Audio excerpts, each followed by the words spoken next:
Hi, I'm Lisa Auer with CSU Extension in Larimer County. When it comes to local government, we'd all like to have a voice, but too often, some of our most vulnerable neighbors are left out of that conversation. In this edition of Community Voices, we'll hear from a city trying to change that. With the help of skilled community partners, including some here at CSU, Fort Collins, Colorado is bringing new voices to the table as it works to address long-term health and housing challenges.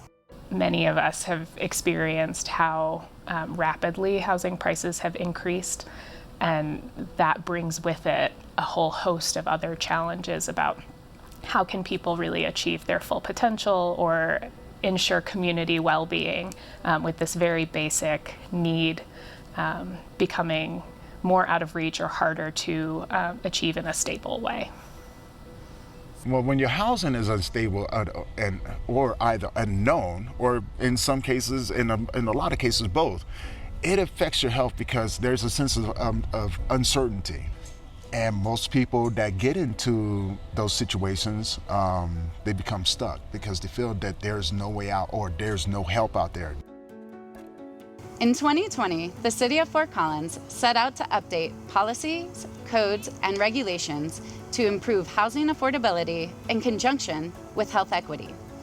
The Home to Health program was launched to listen to the voices of people who knew firsthand of the difficulties with housing issues and how it can affect personal health. Home to Health really grew out of some partnerships we built during the city's update to its comprehensive plan. When that plan was adopted, not surprisingly, we heard over and over again how important affordable housing was when we were doing community engagement for that plan. Over a 2-month period, Home to Health partners and staff engaged approximately 450 community members. They were asked to reflect on whether the city's vision matched their experience and what they would like to see change to achieve the vision. The Center for Public Deliberation serves as an impartial resource for the Northern Colorado community. And what we do is we work with community partners to engage the public on issues that they care about. Something that the Center for Public Deliberation was really instrumental in was the Community Guide program. And this is something that started years prior in city plan and has kind of evolved over time and changed to adapt to different kinds of projects. But the basic premise is you train people who want to have conversations in their communities, whatever those communities are, in basic kind of facilitation skills and a little bit of content. One partner brought in to help get input from individuals affected by housing problems, but not often heard from in the planning process, was the Family Leadership Training Institute at CSU Extension. FLTI teaches civic engagement and leadership in local communities. Affordable housing and health equity are huge issues, huge challenges facing communities across the country. And we knew that it was really important to get folks who are most impacted by those issues to the table as the city was looking to update their housing plan and to identify ways and strategies that they could work together to support more housing and address the health equity needs of the community. And I think that approach was really successful, not only in getting the kind of information we needed, but in helping people feel as though they were involved in creating this policy, and they really were. Democracy and self-governance are hard work. And I think the first step towards doing those things better, towards creating more empowerment, is to acknowledge it as work and to value it. So we need to value community members' time and understand that they're juggling a lot of things and this might not be the easiest thing for them to do.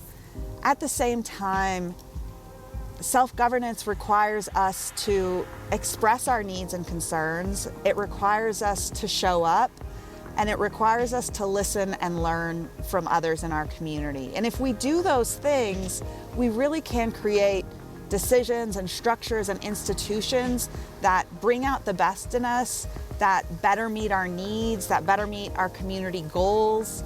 So I would really encourage anyone who wants to do this kind of work to start at that basic, who's out there that I want to work with, who seems like they understand the needs of community members, or they understand how to connect with people that I don't know how to connect with. Look at the person next to you. Look at the person next to you, because that person is afraid to take the next step. And just take a deep breath.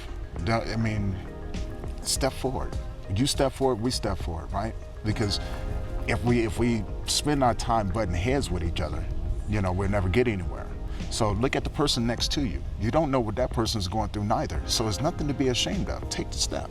Come and join us. Help us to help you to be better. Help us to be better for you. So we need to shift away from thinking that we have all the answers and towards trying to learn from and understanding our community so that we can collectively reach the best decision possible.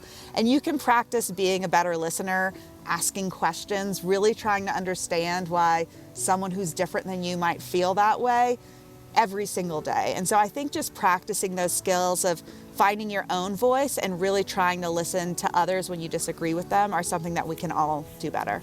I think everybody wants to feel like they can influence the community they live in. They want to be able to do something. They want to feel empowered.